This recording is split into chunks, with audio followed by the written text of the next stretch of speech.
నాగారంలోని 300 quarters. So ఈ 300 క్వార్టర్స్లో ఎన్నో అంటే 300 పంచాయతీలు ఉన్నట్టు చెప్పాలి మనం. ఇక్కడ ఏ దాంట్లో మనం ఏలు పెట్టినా కూడా ప్రతిదీ ఇష్యూగానే మనకు కనిపిస్తుందండి. సో ఏదైతే బస్తీ దవాఖానా, సో బస్తీ దవాఖానా అనేది అసలు ఎట్లా వచ్చింది ఇక్కడ? యాక్చువల్లీ ఈ 300 క్వార్టర్స్లో బస్తీ దవాఖానా అనే పేరు ఎట్లా వచ్చిందంటే ఇదంతా కూడా ఒక కమ్యూనిటీ హాల్ అండి. సో ఈ కమ్యూనిటీ హాల్ని దీన్ని ఏం చేసిరంటే ఎవరైతే ఇక్కడ నివాసం ఉంటున్నటువంటి ప్రజలు ఎవరైతే ఉన్నారో వాళ్ళు ఫంక్షన్ హాల్స్కి పోలేని పరిస్థితుల్లో, అంటే ఎవరైతే చాలామంది బీద కుటుంబీకులు ఉంటారు కాబట్టి చాలామంది కూడా ఇది ఒక ఫంక్షన్ హాల్గా వాళ్ళు ఏర్పాటు చేసుకున్నారు. కమ్యూనిటీ హాలే కానీ ఫంక్షన్ హాల్ కన్నా ఎక్కువగా ఈ కమ్యూనిటీ హాల్ని వాళ్ళు చూసుకోవడం జరిగింది. కాకపోతే ఎవరైతే గతంలో ఉన్నటువంటి కార్పొరేటర్, ఎవరైతే స్థానిక కార్పొరేటర్, గత మేయర్ అయినటువంటి దండు నీతి కిరణ్ వాళ్ళ హస్బెండ్ ఎవరైతే ఉన్నారో దండు శేఖర్, సో వాళ్ళంతా కూడా కలిసి ఏం చేశారంటే ఈ కమ్యూనిటీ హాల్ ప్లేస్లోనే ఒక బస్తీ దవాఖానా అనే దాన్ని మనము చూపించాలి అని చెప్పేసి, అంటే పూర్తి ఏర్పాటు చేయాలని చెప్పేసి వాళ్ళు ఏర్పాటు చేయడం జరిగింది. సో ఇందులో భాగంగానే ఇలా కమ్యూనిటీ హాలు సగం అయిపోయింది, బస్తీ దవాఖానా సగం అయిపోయింది అని చెప్పుకోవాలా. సో బస్తీ దవాఖానా కానీ ఒకవేళ వీళ్ళు సపరేట్గా ఇవాళ నిర్మించి ఉంటే దీంట్లో ఇవాళ ఒక స్టాఫ్ నర్స్తో పాటు ఒక డాక్టరు, ఒక స్వీపర్, దాంతోపాటు ఒక 2-3 ఏఎన్ఎంలు కావచ్చు, లేకపోతే ఆశా వర్కర్లు కూడా అందరు కూడా ఇక్కడ ఉండి వాళ్ళు వర్క్ చేసుకునే పరిస్థితిలో ఉంటుండే. సో ఇదంతా కూడా ఒక పక్క ప్లాన్ ప్రకారం దవాఖానాని కట్టిస్తే చాలా వరకు కూడా వాళ్ళకి ఇలా మేలు జరిగేది. సో మేలు జరగలేదు. మేలు గురించి దేవుడికి ఎరువు, కానీ ఉన్న దాంట్లో వీళ్ళు ఏం చేసారంటే డివైడ్ చేసేసి 50-50%గా వాళ్ళు డివైడ్ చేసేసి కమ్యూనిటీ హాల్ సగం, ఇంకో 50% ఏదైతే దీంట్లో ఉన్న పాట్ ఏదైతే ఉందో దాన్ని బస్తీ దవాఖానాగా నామకరణం చేసేసి మొత్తం వదిలేసారు. సో ఫండ్స్ ఏవైతే వచ్చినాయో ఫండ్స్ని కూడా గల్లంతు చేసిరు అని చెప్పేసి మనకి ఇక్కడ ఎవరైతే స్థానికులు ఉన్నారో వాళ్ళ వర్షన్ అండి. సో ఒకసారి లోపలికి వెళ్దాం. అసలు ఎంతమంది స్టాఫ్ ఉన్నారు, అసలు ఇక్కడ ఏం జరుగుతూ ఉంది, ట్రీట్మెంట్ పరంగా అసలు ఎట్లా ఉంది, ఎవరైతే బస్తీ దవాఖానా అని చెప్పి చెప్తా ఉన్నారో ఈ బస్సులో ఉన్నటువంటి ఎవరైతే నివాసం ఉంటున్నటువంటి ఎవరైతే వాళ్ళు ఉన్నారో వాళ్ళు ఇక్కడ వైద్యం చేయించుకుంటున్నారా, చేయించుకోకపోతే మరి ఇది ఎందుకు ఈ దవాఖానా మూసేసి ఇది చేసేసి అయిపోతుంది. లేకపోతే ఒకవేళ చూయించుకుంటున్నారంటే దానికి తగ్గట్టుగానే మనకి ఏదైతే మనకి డాక్టర్స్ ఎట్లా ఉన్నారు, ఫెసిలిటీస్ ఎట్లా ఉన్నాయి, అసలు ఎంతమంది ఉన్నారు ఇక్కడ స్టాఫ్ అనేది కూడా మనం మాట్లాడాలా. లోపలికి వెళ్ళి మాట్లాడే ప్రయత్నం చేద్దాం. లోపలికి వెళ్దాం. అంటే లోపలికి ఎంటర్ అయిన తర్వాత మనం చూస్తే అసలు ఎంత అధ్వాన పరిస్థితుల్లో మనం ఉన్నామో అనేది క్లియర్గా నేను చూపిస్తానండి. సో ఎందుకంటే నేను గతంలో చేసినటువంటి స్టోరీస్ కావచ్చు, ఇప్పుడు మనం ఒక స్టోరీ చేస్తున్నామంటే ప్రజలలోకి వెళ్ళి ఆ వీడియో అనేది వైరల్ అయిన తర్వాత అధికారుల దృష్టికి వెళ్ళిన తర్వాతనే ఇదంతా కూడా రెస్పాండ్ అయ్యే విధంగా మనం చేస్తూ ఉంటాం. సో ఇవాళ కూడా నాగారంలోని 300 క్వార్టర్స్లోని బస్తీ దవాఖానా గురించి నేను ఖచ్చితంగా విస్తుపోయే నిజాలను అయితే బయటపెట్టబోతా ఉన్నాను. ఎందుకంటే ఇక్కడ స్టాఫ్ నర్స్ ఎవరైతే ఉన్నారో ఒక స్టాఫ్ నర్స్తో మాత్రమే ఈ బస్తీ దవాఖానాను అయితే నడిపిస్తున్నారు అనేది తెలుస్తూ ఉంది. ఎందుకంటే దాదాపు 2 సంవత్సరాల నుంచి కూడా ఒకే స్టాఫ్ నర్స్తోని ఈ దవాఖానా నడిపించడం అంటే నాటి జోక్.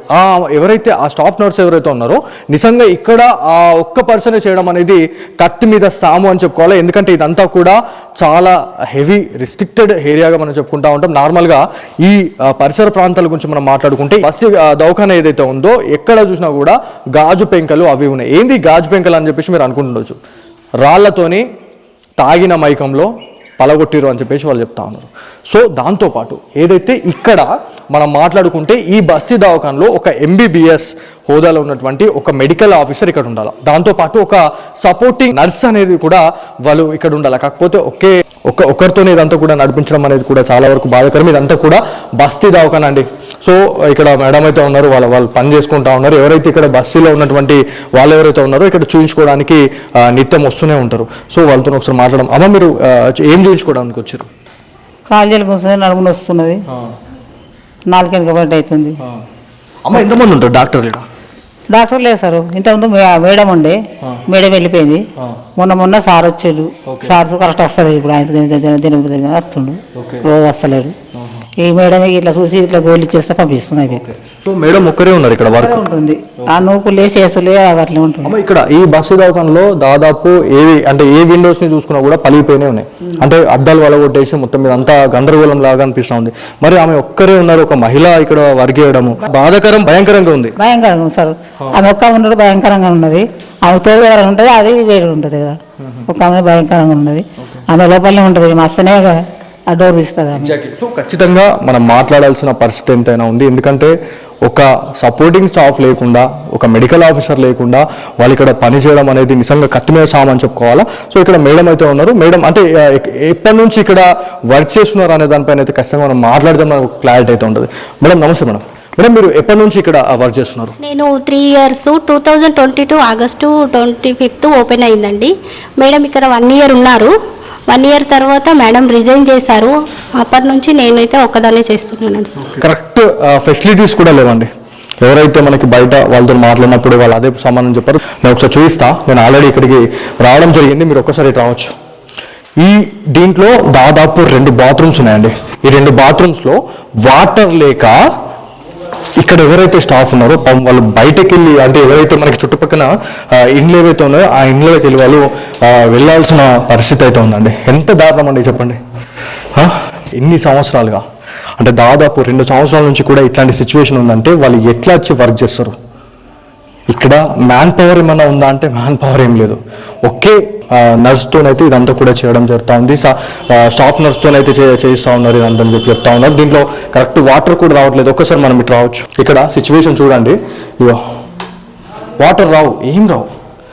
వాళ్ళతో నేను మాట్లాడినా ఇప్పుడు. ఇదిగో వాటర్ లేవు. ఎట్లా ఉంటుంది ఈ సిచ్యువేషన్ చెప్పండి మీరు. అంటే ఇదంతా కూడా చూసిన తర్వాత మనము ఎవరైనా ఒక దగ్గరకు వచ్చి వర్క్ చేయాలంటే మనం ఎట్లాంటి వర్క్ చేయాలా? సో మనం ఏడికి వచ్చినా కూడా మళ్ళీ ఇక్కడ ఏదైతే రిసెప్షన్ అని చెప్పుకుంటూ ఉంటాం, ఏదైతే ఈ హాల్లో మనం వచ్చినాం, హాల్లో వచ్చి మాట్లాడిన తర్వాత ఎవరైతే ఇక్కడ స్థానిక ప్రజలు ఎవరైతే ఉన్నారో చూయించుకోవడానికి వచ్చినటువంటి వాళ్ళు నానా రకాలుగా ఇబ్బంది పడుతూనే ఉన్నారండి. సో ఇక్కడ డిఎంఎండ్హెచ్ఓ అధికారి మరి ఏమైనా స్పందిస్తారా లేదా అనే దానిపైన కూడా మనం మాట్లాడుకోవాలా. నిజామాబాద్ జిల్లా కలెక్టర్ ఖచ్చితంగా దీనిపైన రెస్పాండ్ కావాలా. ఎందుకంటే ఇట్లాంటి బస్తీ దవాఖానని మనం కాపాడుకోలేకపోతే ఇక్కడ ఎవరైతే స్టాఫ్ ఎవరైతే ఉన్నారో వాళ్ళు కూడా ఇవాళ చేయలేని పరిస్థితుల్లో ఉన్నారు. ఇవాళ అద్దాలు బలగొడుతూ ఉన్నారు, ఏవేవో చేస్తూ ఉన్నారు.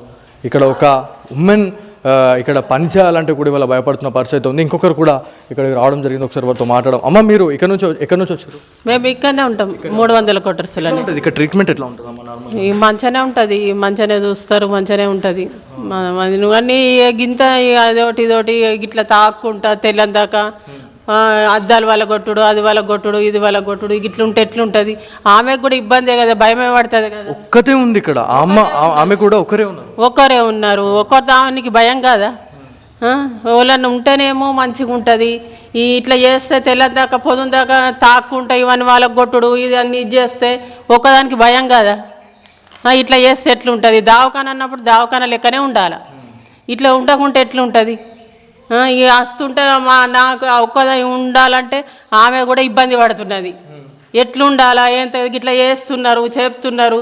నేను పొద్దున్న దాకా నాకు భయం అవుతుంది, చేస్తుంది అది ఇదని ఆమె కూడా చెప్తున్నది. ఇది మొత్తానికి ఎవరిని అడిగినా కూడా వాళ్ళు ఒకటే చెప్తా ఉన్నారు. ఎందుకంటే ఇక్కడ ఈ బస్తీ దవాఖానాలో దాదాపుగా కూడా అణువున మనకి తప్పిదాలు కనిపిస్తూ ఉన్నాయి. మరి అధికారులు ఎందుకు రెస్పాండ్ కావట్లేదు? ఒక స్టాఫ్ ఒకే క్యాండిడేట్ ఉన్నప్పుడు దాంతోపాటు ఎవరైనా అటాచ్డ్ చేసినా కూడా అది ఒక ఇద్దరు ఉన్నాం మేము అన్నట్టు ఒక ధైర్యం, ఒక భరోసా ఉంటుంది. సో పట్టపగలే మనమున్న టైంలోనే తాగి తందలలాడుకుంటా ఇక్కడికి లోపలికి రావడం జరుగుతూ ఉంది. ఎవరైతే కొంతమంది మహిళలు ఎవరైనా కూర్చున్న వాళ్ళు ఎవరైతే ఉన్నారో వాళ్ళ విషయంలో కూడా వాళ్ళు వాగ్వాదానికి దిగుతూ ఉన్నారు. సో మహిళలు ఉన్నప్పుడు ఓకే అండి, ఎవరైతే మనకి చూయించుకోవడానికి వచ్చిన వాళ్ళు ఎవరైతే ఉన్నారో వాళ్ళు ఉన్నప్పుడు ఓకే. ఎవరు లేని పరిస్థితుల్లో ఎవరున్నారు ఇక్కడ? మనం ఒక్కసారి ప్యానింగ్ చేసి చూస్తే ఇక్కడ స్టాఫ్ ఎవరైతే ఉన్నారో ఆ మేడం ఒకరు ఉన్నారు, ఇంకొక ఇద్దరు ఉన్నారు, మనం ఎవరైతే కెమెరామెన్ నేను, అంతే, ఇంకెవరు లేరు. దాదాపు టైం ఇప్పుడు 1 కావస్తుంది.